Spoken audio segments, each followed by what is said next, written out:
Investir en Pinel, réfléchissez-y à 2 fois. Bonjour, je suis Eric, investisseur immobilier depuis 2003 et dans cette vidéo, je vais vous dire ce que je pense des investissements en Pinel. Je vous retrouve juste après le jingle.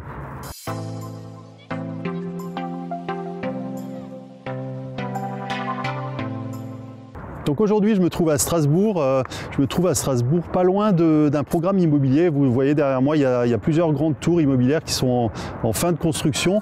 C'est ce qu'on appelle ici les Black Swan, donc les cygnes noirs. En fait, ce sont des tours qui ont un beau point de vue sur la ville de Strasbourg. Ce sont des programmes neufs qui sont en vente actuellement, en fin de vente. Et ce sont des programmes qui sont vendus très très cher parce qu'effectivement, il y a cette belle vue, il y a un peu ce standing qui est mis en avant.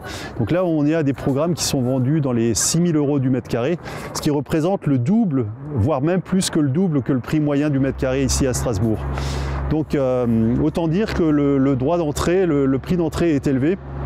Et en fait, bien souvent, ces appartements sont vendus en programme Pinel. Donc on a fait quelques calculs pour savoir si ça valait le coup. Donc là, j'ai les calculs. Donc en fait, j'ai les chiffres. Par exemple, le prix moyen des T1 sur ce programme est aux alentours de 150 000 €. Le prix moyen des T2, c'est 275 000 €. On a fait quelques simulations pour se rendre compte, par exemple, que sur un investissement T1, en prenant en compte les directives Pinel et les loyers qu'on pouvait appliquer, en prenant en compte une personne qui a un revenu moyen de 40 000 € par an, puisqu'en fait, il y a la fiscalité qui est à prendre en compte pour justement appliquer la défiscalisation Pinel. On a fait des calculs et on s'est rendu compte que si cette personne fait un emprunt sur 20 ans pour rembourser un studio, donc acheter 150 000 € dans cette nouvelle résidence, eh bien, il va devoir tous les mois mettre de sa poche 330 € de sa poche.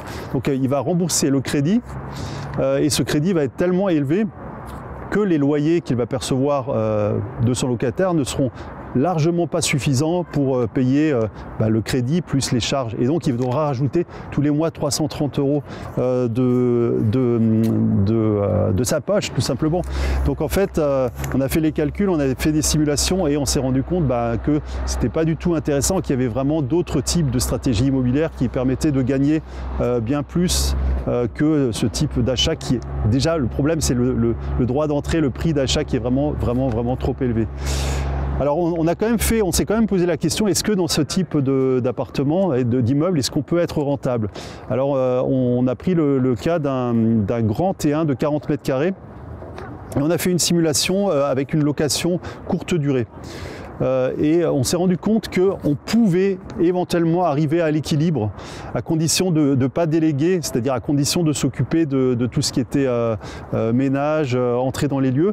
On pouvait éventuellement être à l'équilibre. Donc on peut éventuellement arriver sur une opération blanche, mais ça demande beaucoup plus d'investissement, de travail et de présence. Donc je sais qu'il y a des personnes qui ont acheté dans cet immeuble des appartements pour le louer en Airbnb. On voit d'ailleurs des annonces sur Airbnb sur ces appartements. Bien sûr, les loyers proposés en Airbnb sont supérieurs à ce qu'on peut voir sur d'autres appartements. Et je pense que ces personnes arrivent tout juste à l'équilibre. Bien sûr, ils doivent quand même louer, remplir leur appartement pour être rentables. Voilà, donc ça c'était un peu pour faire le constat sur ces programmes neufs en Pinel. Alors pour revenir sur le sujet de la vidéo, est-ce que c'est possible d'être rentable en Pinel ? Oui, c'est possible, mais alors c'est complètement une autre stratégie, c'est-à-dire que c'est possible, mais sans passer par les programmes clés en main que vous propose par exemple un conseiller en fiscalité. Parce que donc l'autre alternative, c'est vous occuper vous-même de la construction d'un immeuble ou d'une maison, par exemple bifamille ou trifamille. Donc vous vous occupez des démarches, c'est vous en fait le promoteur et ensuite vous utilisez le dispositif Pinel. En faisant ça, en fait, vous avez un droit d'entrée qui est beaucoup plus faible parce que vous réduisez les coûts de construction sur ces appartements. Et donc vous pouvez avoir en plus les avantages fiscaux et là c'est intéressant. Par contre, si vous passez par un programme packagé, tout fait, et bien sûr les intermédiaires vont se servir au passage et vous, tous les mois, vous devrez mettre de votre poche. Donc ces programmes-là ne sont pas rentables, ne génèrent pas de bénéfices, en tout cas pas avant la fin du crédit.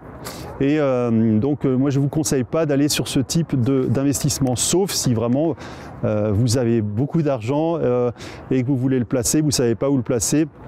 Vous avez déjà placé sur plein d'autres supports et que vous ne voulez pas vous embêter, c'est du clé en main, donc il n'y a rien à faire, il y a juste à mettre l'argent, attendre et payer tous les mois. Voilà. Donc c'était un petit peu ma réflexion sur le Pinel. Alors bien sûr il existe d'autres stratégies pour faire de l'immobilier. Moi je vous invite à télécharger le guide des 10 habitudes pour bien investir dans l'immobilier. Vous pouvez le trouver en cliquant sur le petit qui se trouve à droite ou à gauche au-dessus de cette vidéo. Et bien sûr je vous invite à vous abonner à la chaîne YouTube pour continuer à avoir des informations sur l'investissement immobilier. Je vous dis à très bientôt, bonne journée. Aujourd'hui il fait très beau à Strasbourg, je vous souhaite une excellente semaine. Ciao.